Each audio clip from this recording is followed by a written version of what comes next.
Bismillahirrahmanirrahim. Today we are going to discuss pulmonary function test or spirometry.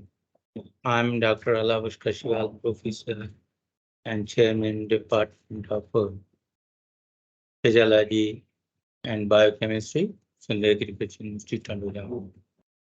This lecture belongs to your chapter. This the respiration, respiratory system. So you have to include prepare for the examination from this lecture as well. This lecture is left behind and not conducted physically in a class, therefore I'm sharing it online. The students have asked me to share the PowerPoint presentation so that they may prepare their notes. So I am not only sharing the PowerPoint presentation, but also the lecture. So as you are knowing, the pulmonary function test is also known as a lung function test or spirometry.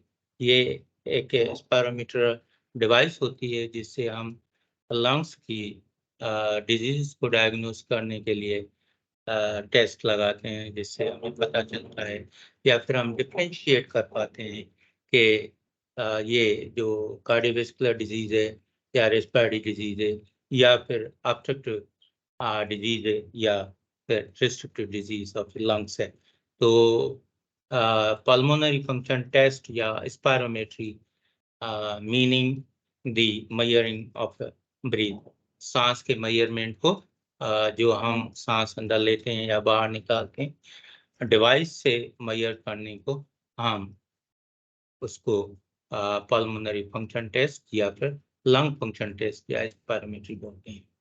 It's the most common of the pulmonary function test in which we are measuring the lung function, specifically the measurement of the amount or a volume of the air and the speed or a flow.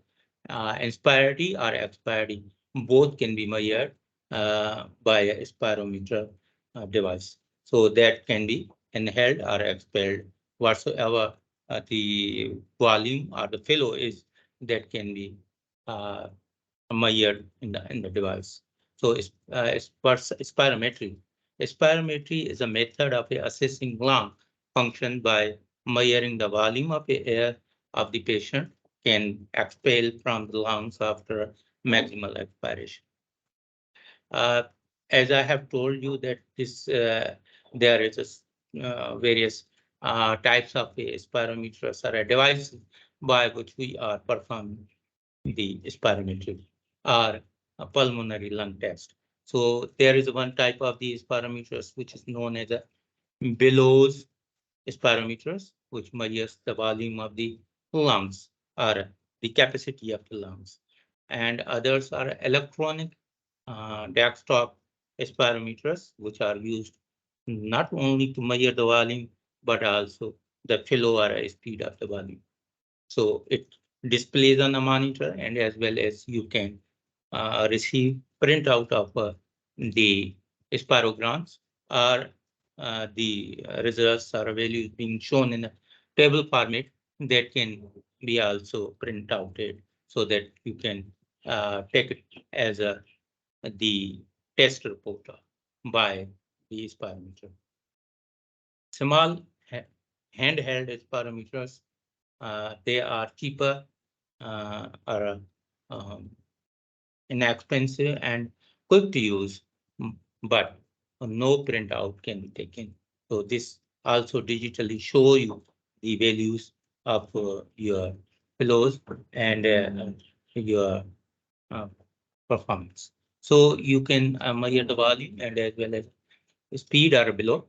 So why perform the spirometry? The measurement of air flow obstruction to help to make a definitive diagnosis of the obstructive pulmonary diseases and to confirm the presence of airway obstruction, the assess the severity of air flow or obstruction and monitor the disease progression in COPD. even to detect the airflow obstruction in smokers who may have few or no symptoms that can be diagnosed by a spirometry, the any obstructive or a restrictive disease in the smokers. Assess the fitness of drivers. The drivers can be assessed by this spirometry, whether they are fit for driving or not. The assessment of a prognosis of a COPD, the obstructive pulmonary disease after treatment, whether they are that is improving or declining or the severity is increasing, that can be measured by a spirometer. To conduct the preoperative risk assessment before anesthesia or cardiothoracic surgery. If you are going to perform uh, general anesthesia by inhalation method, you have to assess the patient for the pulmonary obstruction or a restrictive disease, or even if you are performing any surgery, which is by open thoracic cavity, like cardiac surgery or a lung surgery, by opening the thoracic cavity, you must have to check the patient by a spirometry for the lung performance. The spirometry is being performed or indicated to diagnose or manage the asthma, to detect the respiratory disease in patients present with symptoms of breathlessness, and to distinguish respiratory from cardiac disease as the cause. To diagnose and differentiate between the obstructive lung disease and restrictive lung disease. To follow the natural history of a disease in respiratory conditions, to assess the impairment from occupational asthma, to identify those at risk from the pulmonary barotrauma with scope driving, to measure the response to a treatment of conditions which spirometry detects. So this spirometry or a pulmonary function test is contraindicated, that may not be done the patients having a hemoptysis of the unknown origin, pneumothorax disease, or unstable angina pectoris, or even a recent myocardial infarction, or the person is suffering from a thoracic aneurysm, abdominal aneurysm, or cerebral aneurysm, or the patient has recently been operated by eye surgery within 2 weeks due to an increase in intraocular pressure during the forced expiration. So this patient may not be uh, used for spirometry. The recent abdominal or thoracic surgery has been performed any procedure by opening of the abdomen or by opening of the thoracic cavity has been performed. This is a risky to perform the spirometry. The patients with a high history of a syncope associated with a forced exhalation, that is contraindicated for a spirometry. The patients with active tuberculosis should not be tested with a spirometry. The measurement, there are 4 lung volumes and 4 lung capacities which can be measured by the spirometers. A lung capacity consists of 2 or more lung volumes. Then the lung volumes are tidal volume, inspired reserve volume, expired reserve volume, residual volume. They are uh, they are being shown with the abbreviations of tidal volume with the VT, the inspired reserve volume RV, IRV, where the expired reserve volume ERV, and the residual volume with RV. So there are 4 lung volume capacities: the total lung capacity, TLC, the inspired capacity, IC, where is the functional residual capacity, FRC, and the vital capacity, VC. So these abbreviations will be discussed in the later lecture. lateral slides, so you will not find the complete the term over there. So therefore, you should have to remember the abbreviations. The tidal volume, it is the volume of the air moved into or out of the lung during quiet breathing. हम जो normal सांस लेते हैं उसमें mostly inspiratory and expiry जो volume होता है that is a 500 ml total, whereas the inspired reserve volume it is the maximal volume that can be inhaled from the end of inspiration level. आप जो normal सांस ले रहे हैं जिसको हम टाइडल वॉल्यूम बोलते हैं, आप इससे ज्यादा सांस इनहेल कर सकते हैं. That is the capacity of that reserve volume is 3100 ml, whereas the expired reserve volume हम जितना बाहर सांस निकालते हैं नॉर्मली उससे ज्यादा बाहर सांस निकाल सकते हैं, that is about 1200 ml. So it is the maximal volume of the air that can be exhaled from the expired position after the expiration of the normal tidal volume. So the residual volume, even after a complete exhalation, still there is a volume which remains in the body or lungs that is known as the residual volume, that is 1200 ml. आपके tissues में, आपके sales में, आपके lungs में after एक्सहालेशन आपको complete lungs को empty भी करते हैं, उसके बावजूद भी कैपेसिटी जिसको हम रेजिडुअल वॉल्यूम बोलते हैं वो रहती है. So the total lung capacity is the volume in the lungs at the maximal inflation or maximal amount of the air that can fill the lungs. जो lungs को fill कर सकता है completely, that is known as a total lung capacity. Total lung capacity is equal to 4 volumes: tidal volume, inspired reserve volume, expired reserve volume, and residual volume. All these 4 volumes, if you have to make the aggregation of these 4 volumes, the result will be 6000 ml. If you see the tidal volume is 500 ml, inspired reserve volume is a 3100 ml, whereas the expired reserve volume is a 1200 ml, whereas the residual volume is a 1200 ml. So total is a 6000 ml. So the vital capacity, it is the total amount of air that can be expired after fully inhaling the volume.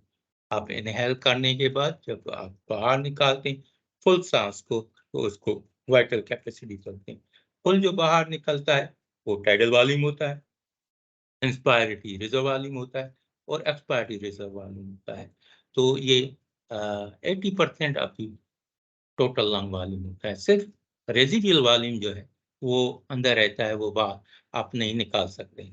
Lung और जो sales में जो air या फिर जो oxygen है वो आप जितनी भी कुआं से बाहर निकाले वो नहीं निकाल सकते.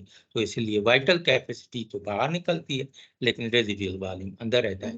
तो 20% always remain inside, whereas you can take out the vital capacity, the total vital capacity out by the force. So that is about 4800. The volume varies according to age and the body size. ये आपके thoracic cavity की size पे और आपकी age के हिसाब से ये lung volume, total lung volume और vital capacity बनती है. The inspired capacity जो है, it is the maximum amount of the air that can be inspired. तो आप अंदर जो सांस लेते हैं वो टाइडल वॉल्यूम होता है और इंस्पायर्ड रिजर्व वॉल्यूम होता है. तो आपको पता है कि टाइडल वॉल्यूम 500 ml है और इंस्पायर्ड रिजर्व वॉल्यूम जो है 3100 ml है, तो टोटल 3600 ml होता है. तो फंक्शनल रेजिडुअल कैपेसिटी जो है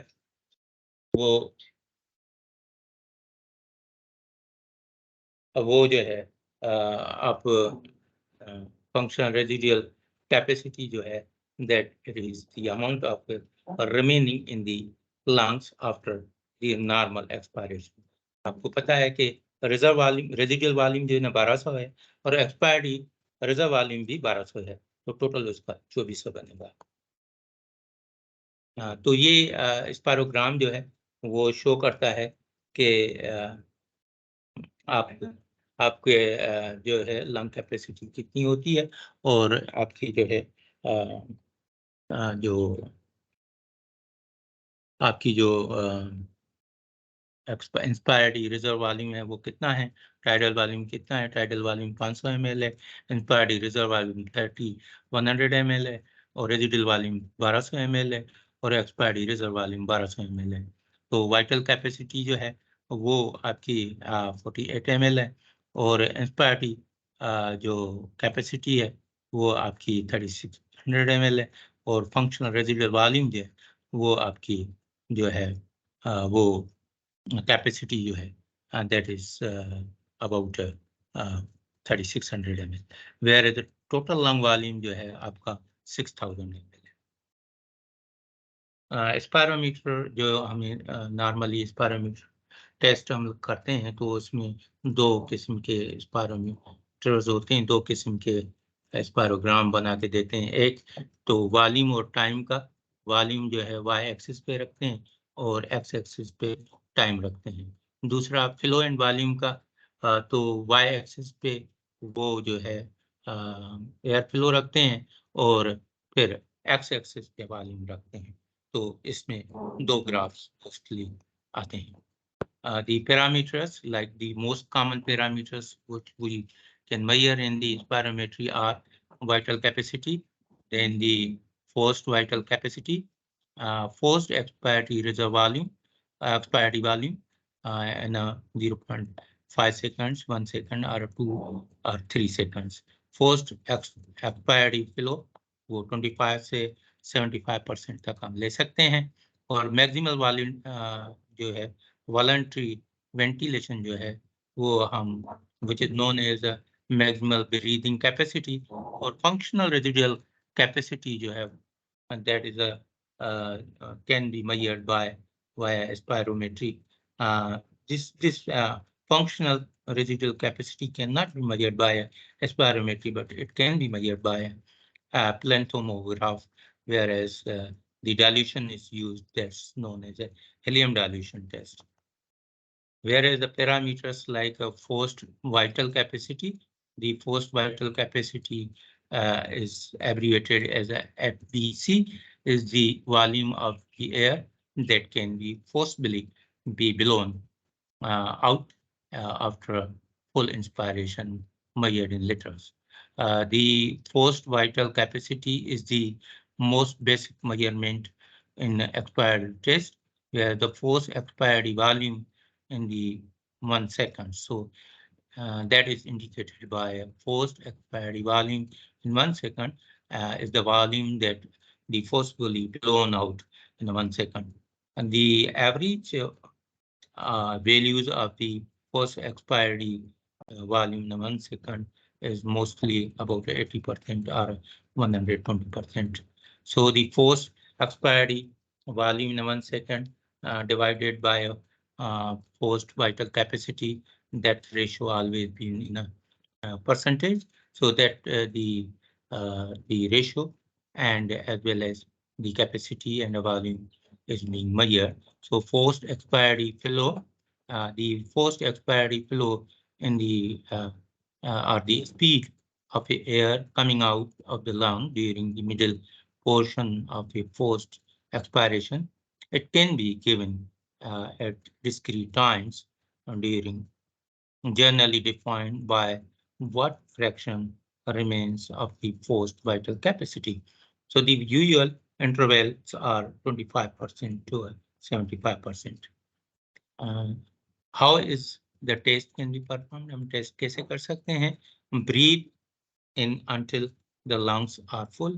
आप सांस लें अंदर की तरफ और इतनी लें कि आपके लंग्स फुल हो जाएं। फिर आप माउथ पीस को अपने लिप्स में पकड़ें और फिर आप ब्रीद आउट करें blast करें और जल्दी करें and then fastly so that it should have below और जो reading आएगी and you have to remove the air from the lungs until unless the lungs feel empty.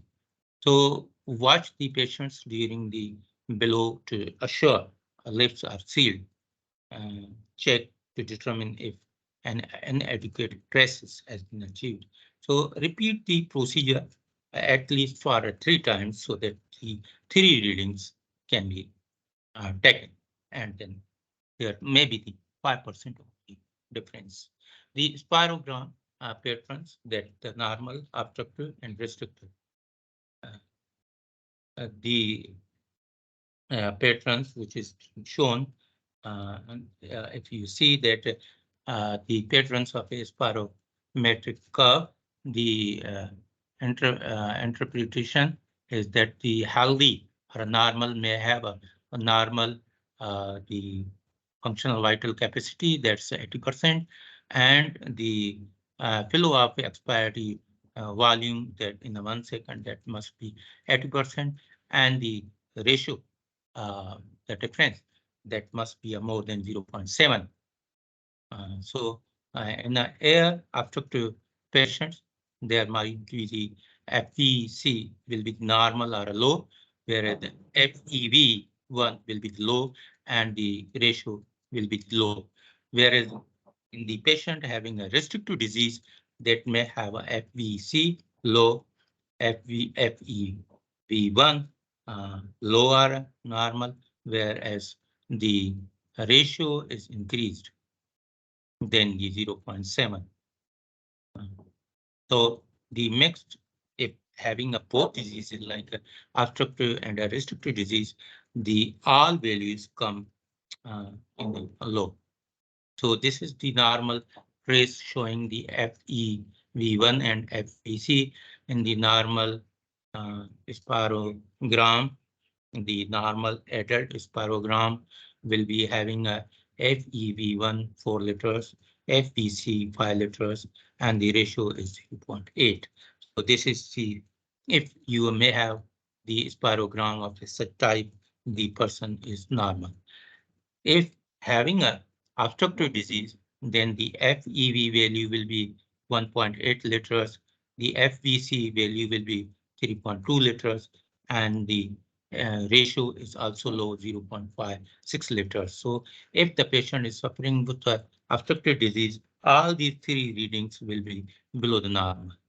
Whereas having a restrictive disease, the FEV will be below than the normal, FVC will be below than the normal values, whereas the ratio is higher than the normal values, that is 0.95%, 0.95. Whereas if the person is suffering from both diseases, obstructive and restrictive diseases, then the FV1 will be 0.5 and FVC 1.5, whereas the ratio is 0.3. So spirometry having a common problems. If you are performing a spirometry, inadequate or incomplete below may cause a incorrect reading. Lack of blast efforts during exhalation will also gives you a wrong reading. Slow start to a maximal effort also will develop a wrong results. Lips not sealed around the mouthpiece also indicate a wrong results. The coughing during below will also develop a wrong spirogram.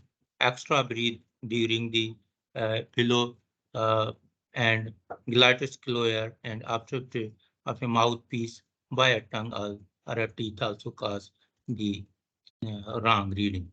Poor posture or lung uh, also causes the wrong reading. Thank you very much.